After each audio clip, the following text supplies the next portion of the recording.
I just asked you guys to enjoy a very funny video from an episode of the television show which I saw on YouTube.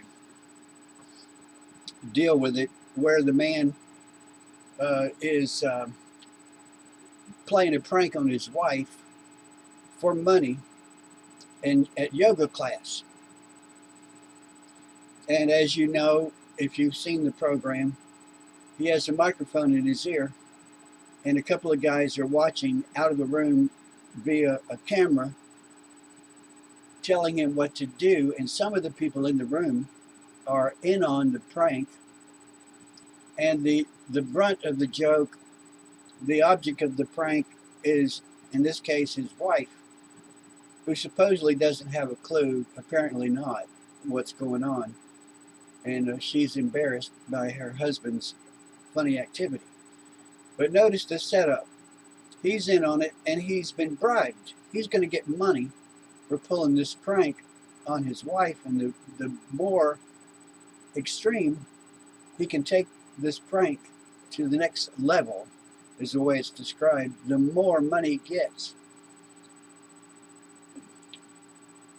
It would be very easy for a crooked politician to hire somebody like the two guys behind the microphones watching via a camera, and to put this hired person in a group.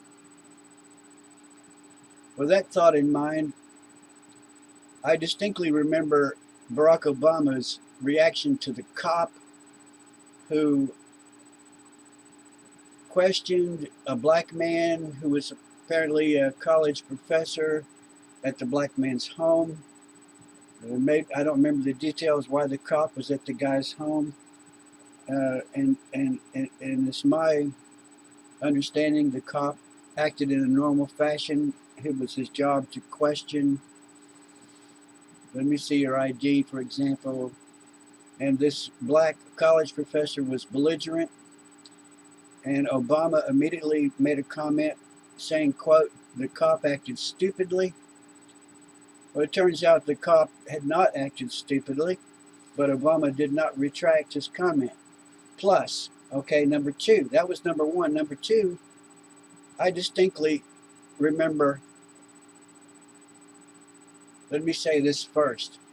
In the course of my prowling around on YouTube, I encountered people who were obviously in position and engaged in race baiting via YouTube and other social media. And they were posing as black guys with attitudes, trying to incite a reaction from white guys, trying to stir up trouble. And I could see that it was orchestrated. And as a matter of fact, the reason I'm somewhat of an insider on this group of race baiters is one of them foolishly asked me to participate in the activity, saying that I would be paid.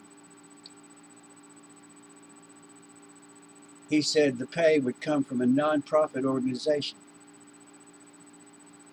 And I didn't take his bait, but I took a screenshot of his request or his offer.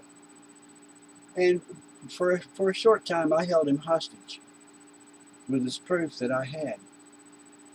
And he practically begged me not to reveal. Oh, it was a comment. He asked me to delete his comment that he had made. He asked me to delete the comment so nobody else would see it. His offer to me of money to use internet skills to participate in this scheme.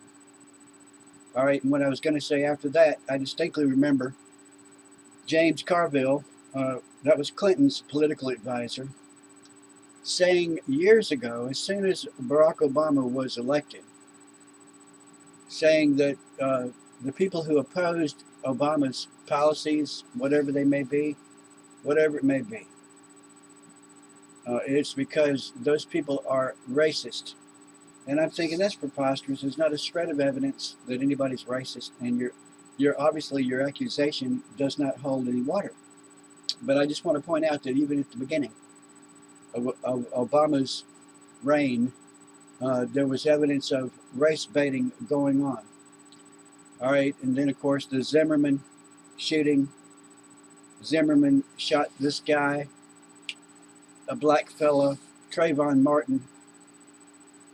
Well, another Martin has been shot, and instantly there are riots. This happened near Ferguson last night in a community called Berkeley.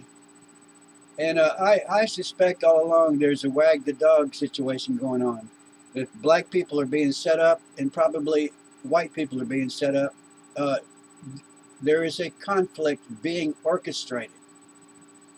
And I wanted to share that with you folks who have some experience with who I am and can vaguely understand where I'm going with this.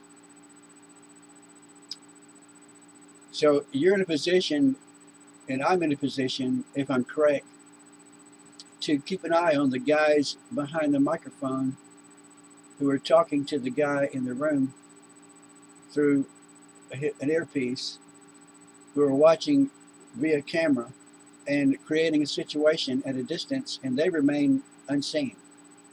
Creating a situation at a distance. And this is what I mean by Wag the Dog.